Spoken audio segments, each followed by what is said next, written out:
morning. Welcome to Live from the Cave. This is the Morning Roast Edition. I'm your host, Sean Mason. To my left, we have the Renaissance man, Glenn Murray. To his left, we have Mel Roberson, the total gent. And then on the end there, we have the lover of life, the one and only Robert Hazard. How you guys doing, man? Wonderfully wonderful. Well, Wonderful. Yeah, good to see you guys, man. I've missed you. I hate to admit that. But I've missed you. I've missed your faces. Right. You missed our faces. Miss you too. Everybody's doing good. We have to stop for a minute and wish my good friend and my frat brother Mel a happy birthday. Awesome. He took the time out to make sure that he didn't miss this taping and spent his birthday, at least part of his birthday, with the fellas. So you always need the youngest guy on the show to be here. And that's why I'm here. That's why I showed up today. some things never change. Some things never change. How about that? Hey man, we don't have a whole lot of time. You know how things go with us. The time seems to fly by. So let's jump right in. I was listening to a conversation the other day, and I was a little bit stunned by what one of the brothers said in this conversation. He said that the existence of the male gold digger has become of epidemic proportion. The male gold digger. We always frame gold diggers as women that are pursuing men that are among the haves. But I guess there is supposedly this rise of men who are seeking successful women so that they can basically live out of their resources. So my first question is, have you heard anything about this phenomenon? Do you know it to be true? And then secondly, what do you think about it? So lover of life, Robert Hazard, talk to me. I knew you'd be first, at least this go round. I haven't heard that, but I could see it because we're in a different society now where I think that my society, being the oldest on the show, is that we worked, to get our riches and things like that. But I think now we've got this movement where everyone is young and I could see where they'd want to go get a corporate chick or this boss chick type stuff and take their riches. Yeah. I don't think it's just the generations behind us, though. I think there are people within our age group and even older that are doing that because they see an opportunity. It's really about being an opportunist, right? Yeah. And whatever that opportunity looks like, if it comes in the form of a relationship or if it comes in the form of I could get with somebody who's well off. If you're an opportunist, then you take that opportunity. But I mean, I saw it in college. I went to a school that was kind of prestigious as far as the base of students that went there. I mean, VPs from Anheuser-Busch and so many different companies funneled their children into this particular university. And I saw guys that were like, man, she got a BMW. You know what I'm saying? It's like, and that's what they went after. So I don't think it's new. I do think it's unfortunate, but it happens. Yeah, I know some people that have gone through it. There are guys that just kind of angle and place themselves at the right place at the right time for the right type of women. So I've definitely seen it. So I don't think it's anything new. To Mel's point, I think it's all ages that are doing it. But yeah, I know some people that have gone through it. And because I have a background in the arts, I definitely saw it as a young singer. On the local scene, you have artists who, of course, at that time, not every artist was able to make money. If he was partnered with somebody that had a stable income, then that was attractive to him. I've even seen guys question my commitment to it because I always wanted to make sure I had a job and could be self-sufficient. But then when I think about it, I go, as long as you can trust the intention. Everybody wants a support network. Everybody wants a support system, right? That's different than being a gold digger. That's what I'm saying. That's what I'm saying. And so I guess what I'm actually saying is that I think men can be getting that label when in actuality, they're attracted to someone whose setup or framework helps them achieve what they're trying to achieve. Because if you have less than great credit and your lady has great credit, I mean, you're not a gold digger. You're just, and you're ambitious enough to use that platform to increase your own, right? Then you're just using what their resources are to help you achieve what you're trying to achieve. But also, I think But we're that's looking from a lens of outside of where the relationship is. So we don't really know what's going on between that man and that woman. Yeah. Absolutely. So to your point about the credit, she may be saying, he may have come to her and said, look, my credit is bad and I need help. And she may like, I've got an 800 score. Let me show you what to do to get to that. Or here I'll work with you to get to that. So we don't really know. People speculate about a lot of things. I'm glad she did that for you, Glenn. I'm really glad. Look at you now. Yeah, I was but when I was driving here for the taping, I was on the phone with a buddy of mine who's he's married now just over a year, and he and his wife have quarterly meetings. They have quarterly like family meetings, and he just lost his dad. And so there's some hypersensitivity now around what paperwork they have in order. You know, that kind of thing will get your attention. Yeah. And so they had a meeting just about where they are with beneficiaries and who gets what and yada, yada, yada. And he went on to tell me how they share each other's strengths. You know, he was undereducated about like interest rates. You know, she was undereducated about some other stuff. And so without ego, they were able to merge those things, you know. So I think a lot of time, but I also say, and you guys know I'm the big advocate for men, right? So I think that men in that position are going to be judged more harshly than women in that position. If a man is paired with a woman who's doing better than him, he may stand more criticism than a woman who is you know, matched with a man who's doing better. Well, Mel married up. Let's ask him. At least like 4 levels up. How is that working for you? and Robert married up multiple times.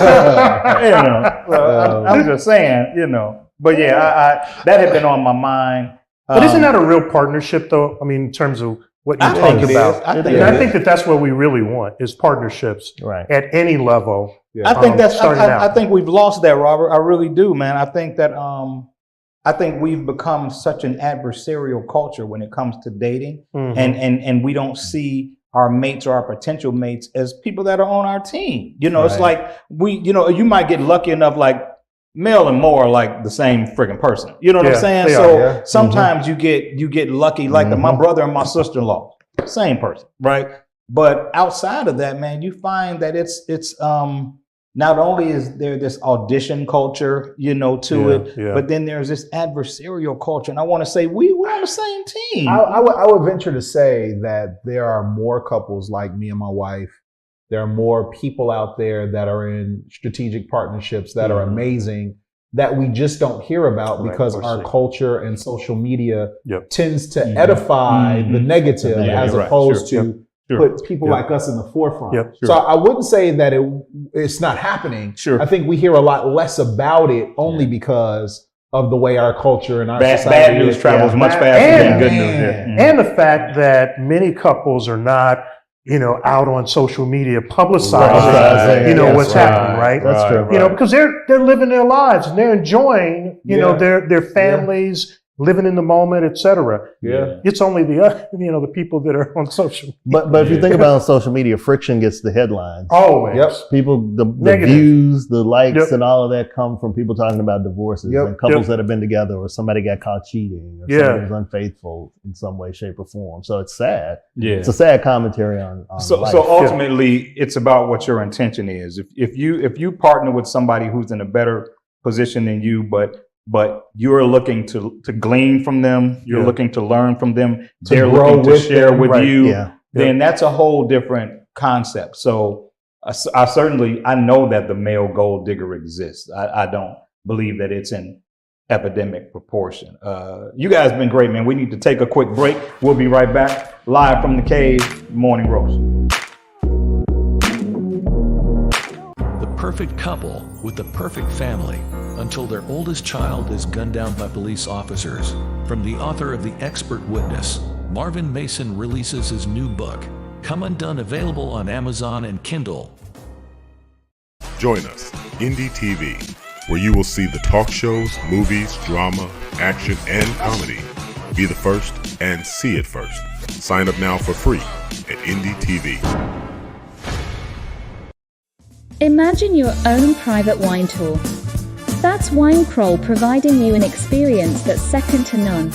Now in over 20 cities, Wine Crawl is great for the novice and experienced wine lover. And we mix in food and spirits tours, and you have your answer for what's new and exciting in your city. Find out about our next adventure. Visit us at www.winecrawl.wine. The Miracle on 75th Street KMT Health Food Store, the best kept secret in Chicago, owned by renowned medical doctor Sheldon T. Caesar, MD. Our goal is to restore and maintain your health naturally. KMT Health Food Store, 233 East 75th Street, or call us at 773-224-7500. Awaken your superpowers.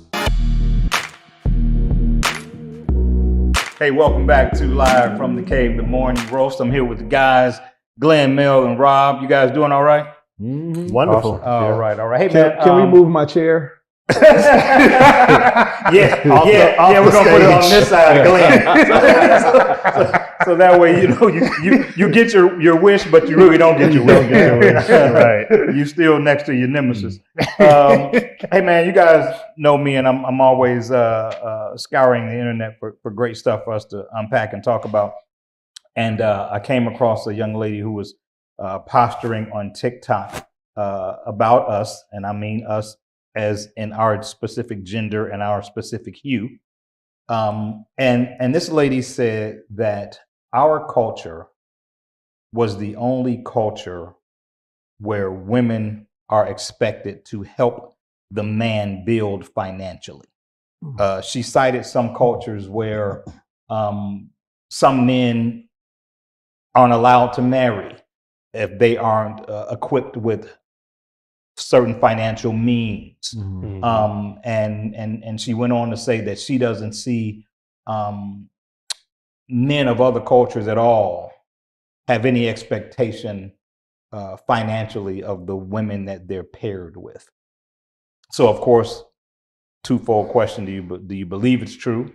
And then secondly, what do you think about it in general? Big Mel, what do you think about it? You start with me. Yeah. I know Robert was looking at me, so.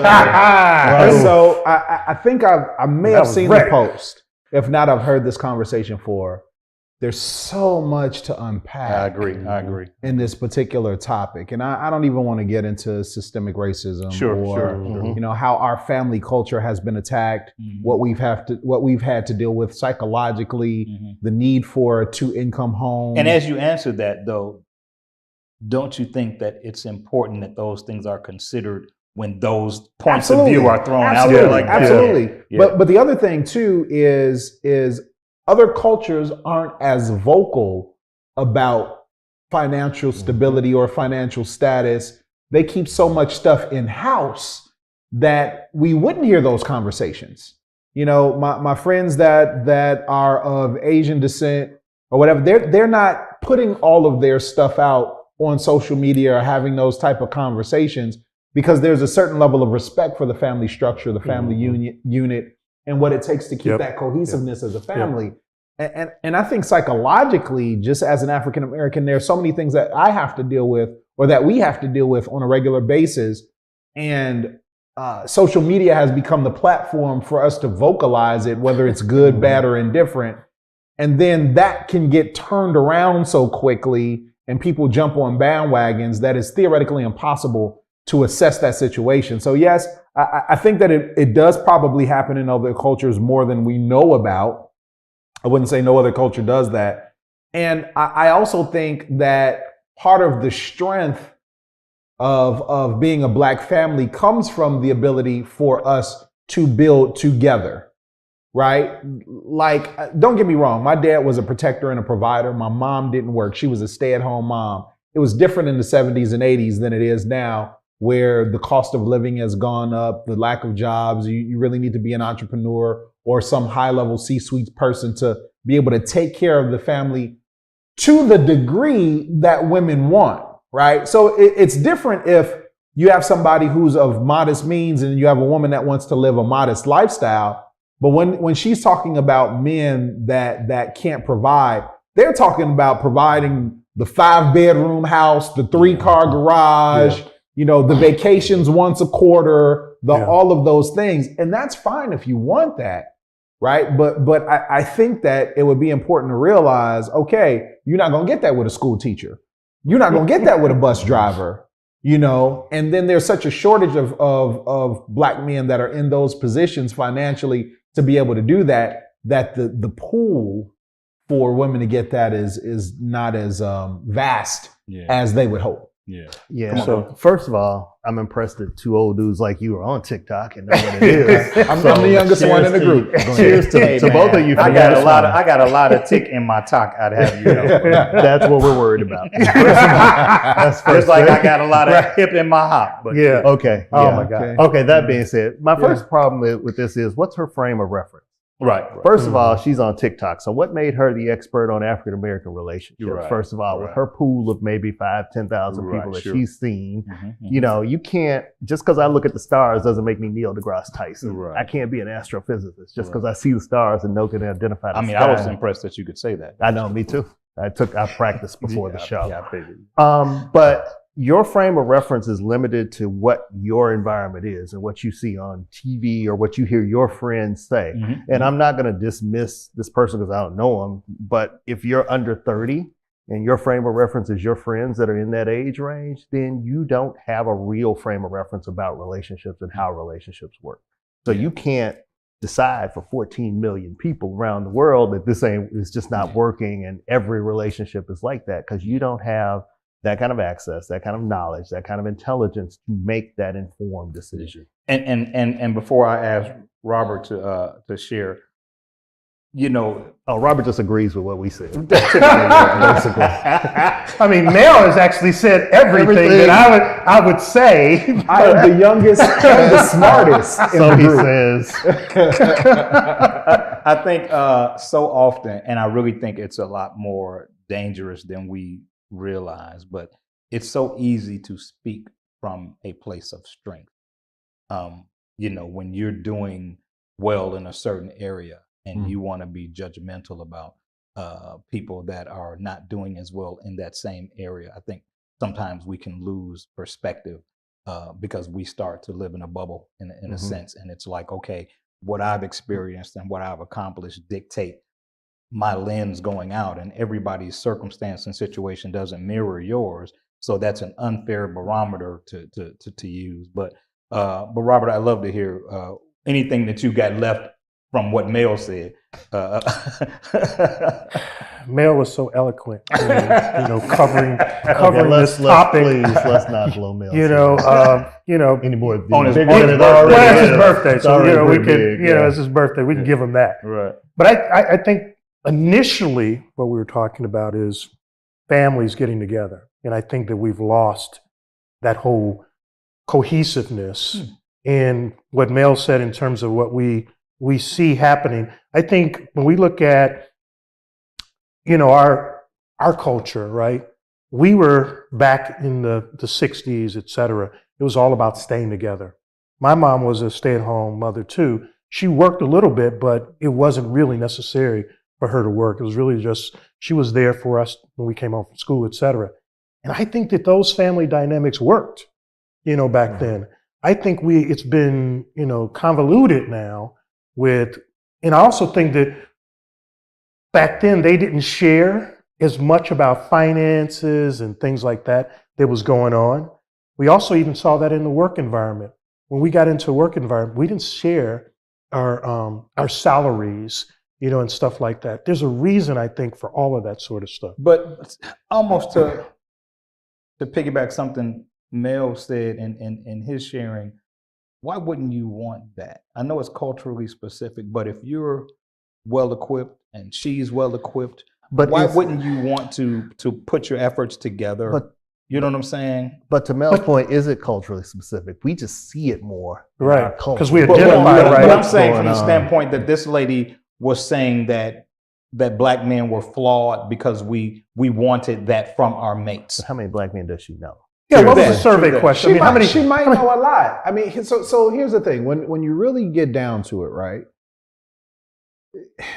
When you compare what a black man has to go through culturally economically, Which she's spiritually, not mentally, factoring in, emotionally. which exactly. what you mentioned earlier. Exactly. Mhm. So just me entering into the arena, I am already at a slight disadvantage because of Slight. I'm at a big because disadvantage. skin color alone. If Yeah. you look at me on paper and you look at my degrees, and you look at my pedigree and all of that other stuff, fine. But when we get to the interview process and it's me and it's somebody else, it's gonna be a little bit different, absolutely. right? So I am already at a disadvantage.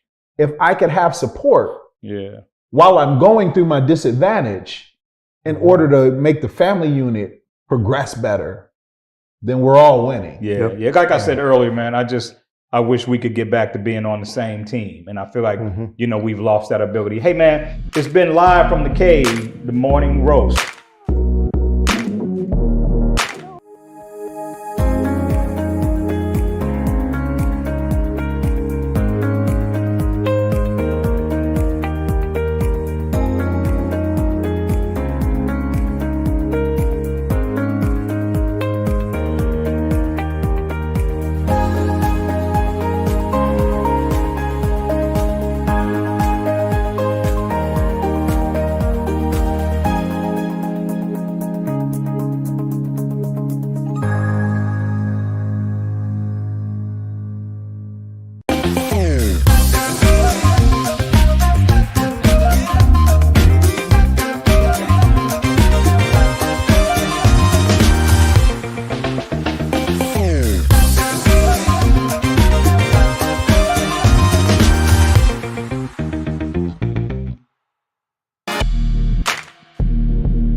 Robert Hazard, you're handsome, man.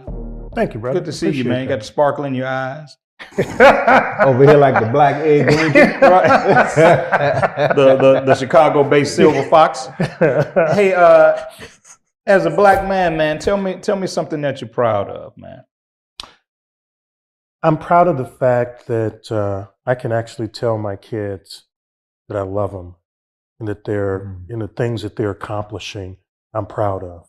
Are you saying you're proud of the fact that you're able to express that emotionally? That I'm able to express it, and I do express it regularly. Mm-hmm. Those are just some things that